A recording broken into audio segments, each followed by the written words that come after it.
जब भी आप किसी व्यक्ति से बात कर रहे हो तो कोशिश कीजिए कि सबसे पहले उन बातों का जिक्र करें जिनमें आप दोनों का गोल सेम हो। आप जिक्र कीजिए कि कैसे आप दोनों अलग अलग रास्तों से एक ही लक्ष्य तक पहुंचना चाहते हैं। शुरुआत से ही सामने वाले व्यक्ति को हाँ कहलवाते रहिए। ऐसी नौबत ही मत आने दे कि सामने वाला व्यक्ति नहीं कहे। प्रोफेसर ओवरस्ट्रीट के अकॉर्डिंग एक बार जब कोई इंसान नहीं बोल देता है तो फिर बाद में उसे हाँ करवाना बहुत मुश्किल होता है। आपका ईगो आपसे अपनी बात पर अड़े रहने के लिए मजबूर करता है, चाहे आप गलत भी हों। इसलिए ये बहुत इंपॉर्टेंट है कि आप अपनी बातचीत की शुरुआत हाँ से करें। बड़े पॉलिटिशियन या फिर बिजनेसमैन स्टार्टिंग से ही अपनी ऑडियंस को हाँ कहलवाते हैं। इस तरह से ऑडियंस की मेंटेलिटी पॉजिटिव डायरेक्शन की तरफ मूव हो जाती है। इसलिए शुरुआत में ही सामने वाले व्यक्ति से जितनी बार हाँ कहलवाते हैं, हम उतने ही इफेक्टिव तरीके से आखिरी बात में भी हामी भरवा लेते हैं। अब आप लोग सोच रहे होंगे कि सामने वाले इंसान से हाँ बुलवाना बहुत मुश्किल काम है और कुछ लोगों के लिए ये इम्पॉसिबल है, लेकिन हकीकत में ऐसा बिल्कुल भी नहीं है। अगर आप ये टेक्निक सीखना चाहते हैं तो पहले इस वीडियो को लाइक करके शेयर कर दें। हाँ कहलवाने की इसी टेक्निक का यूज करके बैंक एम्प्लॉय ने एक कस्टमर को अपनी ब्रांच में अकाउंट खोलने के लिए एग्री कर लिया था। डेविड कहते हैं, एक दिन एक व्यक्ति हमारे बैंक आया जो अपना अकाउंट खोलना चाहता था। मैंने उसे एक फॉर्म दिया। बहुत सी इन्फॉर्मेशन तो उसने दे दी, लेकिन कुछ इन्फॉर्मेशन देने से उसने साफ मना कर दिया। डेविड ने कहा, पहले जब कोई कस्टमर अपनी पूरी इन्फॉर्मेशन नहीं देता था तब मैं उसे साफ कह देता था कि बैंक के रूल्स एंड रेगुलेशंस के अकॉर्डिंग आपको फॉर्म में मेंशन सारे इन्फॉर्मेशन देना कंपलसरी है। अगर आप सारे इन्फॉर्मेशन नहीं देते हैं तो हम आपका बैंक अकाउंट नहीं खोल पाएंगे। मेरे इसी एटीट्यूड के चलते मैंने बहुत से कस्टमर्स को नाराज किया है, लेकिन मैंने अब अपना तरीका बदल लिया है। मैं अब ये नहीं बोलता हूँ कि बैंक के रूल्स एंड रेगुलेशंस क्या है, बल्कि मैं उन्हें बताता हूँ कि फॉर्म से जुड़ी हर एक इन्फॉर्मेशन देना उनके लिए बहुत फायदेमंद है। मैंने शुरू से ही इस कस्टमर को हाँ हाँ कहने पर मजबूर कर दिया था। मैंने कहा, क्या आपको नहीं लगता कि आप हमें अपने वारिस का नाम बता दें ताकि आपकी इच्छा अनुसार आपके डेथ के बाद पैसा उसे बिना देरी के मिल सके? उसने कहा, आप ठीक बोल रहे हैं। मेरे सवालों से उस आदमी का मूड बदल गया।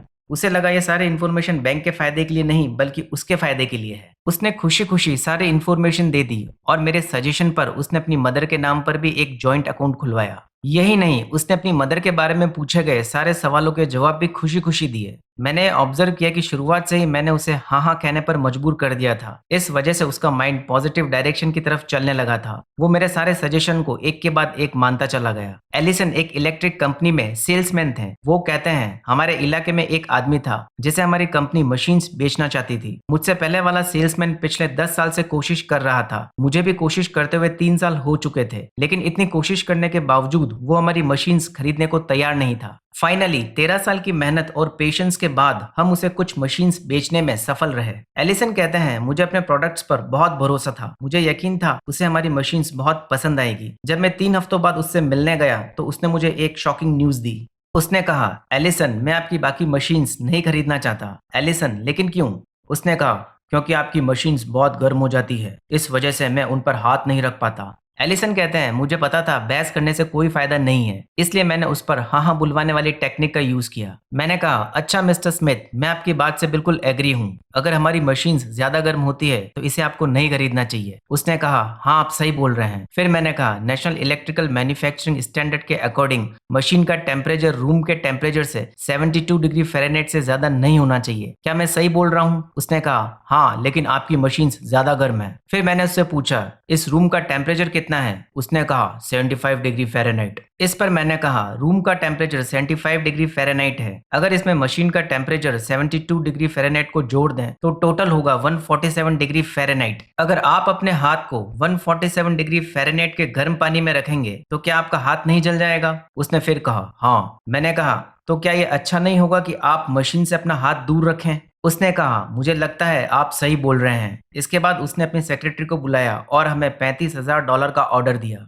कई साल तक बिजनेस में हजारों डॉलर का लॉस उठाने के बाद मैंने ये सीख लिया कि बहस करने का कोई फायदा नहीं होता है। सामने वाले इंसान का नजरिया समझना सबसे ज्यादा इंपॉर्टेंट है। नजरिया समझकर सामने वाले व्यक्ति से हाँ हाँ करवाना ज्यादा असरदार तरीका है। एथेंस के सुकरात दुनिया के महानतम फिलोसोफर्स में से एक थे। वे कुछ ऐसा जानते थे जो शायद बहुत कम लोगों को पता था। उनकी डिबेट कुछ इस तरीके से होती थी कि वो सामने वाले व्यक्ति को अपनी बात मनवा लेते थे। लेकिन उनका तरीका क्या था? सुकरात किसी भी इंसान की क्रिटिसाइज नहीं करते थे और ना ही वे लोगों को बताते थे कि वे गलत हैं। वे इससे भी ज्यादा चालाक थे। उनकी टेक्निक, जिसे सोक्रेटिक टेक्निक भी कहा जाता है, लोगों से हाँ हाँ का जवाब हासिल करने पर आधारित थी। वे ऐसे सवाल पूछते थे कि सामने वाले व्यक्ति को उनसे एग्री होना पड़ता था। वे एक के बाद एक हाँ करवाते जाते थे। वे लगातार सवाल पूछते जाते थे और अंत में उनके विरोधी इस स्थिति में आ जाते थे कि उन्हें उस बात पर एग्री होना पड़ता था जिसे मानने के लिए वो कुछ समय पहले बिल्कुल भी तैयार नहीं थे। अगली बार जब आप किसी को ये बताने वाले हों कि वो गलत है तो सुकरात को याद कर लें और ऐसा सवाल पूछें जिसका जवाब हाँ हो। ओके, तो मैं आपको इस वीडियो को रिवाइज करवा देता हूँ। जब भी आप किसी व्यक्ति से बात करें तो सबसे पहले उन कॉमन टॉपिक्स पर बात करें जिस पर आप दोनों एग्री हों। शुरुआत से ही सामने वाले व्यक्ति को हाँ कहलवाते रहिए। बड़े पॉलिटिशियंस और बिजनेसमैन भी इसी टेक्निक का यूज अपनी ऑडियंस पर करते हैं, जिससे ऑडियंस का माइंड पॉजिटिव हो जाता है और वे सारी बात मानने को तैयार हो जाते हैं। आगे हमने बैंक एम्प्लॉय का एग्जाम्पल देखा। एक न्यू कस्टमर ने जब अपने कुछ इन्फॉर्मेशन देने से मना कर दिया तो उसने हाँ कहलवाने वाली टेक्निक का यूज करके उससे सारी इन्फॉर्मेशन ले ली और उसे बैंक का परमानेंट कस्टमर बना दिया। नेक्स्ट हमने एलिसन की स्टोरी देखी, कैसे उसने 13 साल की मेहनत के बाद इसी टेक्निक का यूज करके अपनी मशीन्स को बेचा। और फाइनली हमने दुनिया के महान फिलोसोफर सुकरात की टेक्निक देखी, जिसे सोक्रेटिक टेक्निक भी कहते हैं, का यूज करके अपने विरोधियों को उस बात को मनवाने में कामयाब हो जाते जिसे कुछ समय पहले वे नकार चुके थे। आई होप ये वीडियो आपको बहुत अच्छी लगी होगी। मेरे इस काम को सपोर्ट करने के लिए इस वीडियो को जरूर लाइक करें, हमारे चैनल द फोकस माइंडसेट को जरूर सब्सक्राइब करें और नोटिफिकेशन बेल को भी ऑन कर दें। शेयर कीजिए इस वीडियो को अपने फ्रेंड्स और फैमिली मेंबर्स के साथ ताकि वे भी इस नॉलेज का फायदा उठा सकें। ये सारे अच्छी बातें मैंने आपको how to win friends and influence people से बताई है, जो बहुत ही शानदार बुक है। इस बुक को पढ़ने से मुझे काफी फायदा मिला है। ये बुक हिंदी और इंग्लिश दोनों में अवेलेबल है। मैं आपको पर्सनली ये एडवाइस देना चाहूंगा कि इस बुक को आप जरूर पढ़ें। अगर आपके पास बुक्स पढ़ने का बिल्कुल भी टाइम नहीं है तो डोंट वरी, मैं ऐसे ही अमेजिंग बुक्स की समरीज आपके लिए हर सप्ताह अपलोड करता हूँ, जिसको देखकर आप अपना नॉलेज इंप्रूव कर सकते हैं। अगर आप इस बुक को खरीद कर पढ़ना चाहते हैं तो लिंक मैंने डिस्क्रिप्शन बॉक्स में दे दी है, आप वहां जाकर चेकआउट कर सकते हैं। मिलते हैं अगले वीडियो में, तब तक के लिए जय हिंद, जय भारत।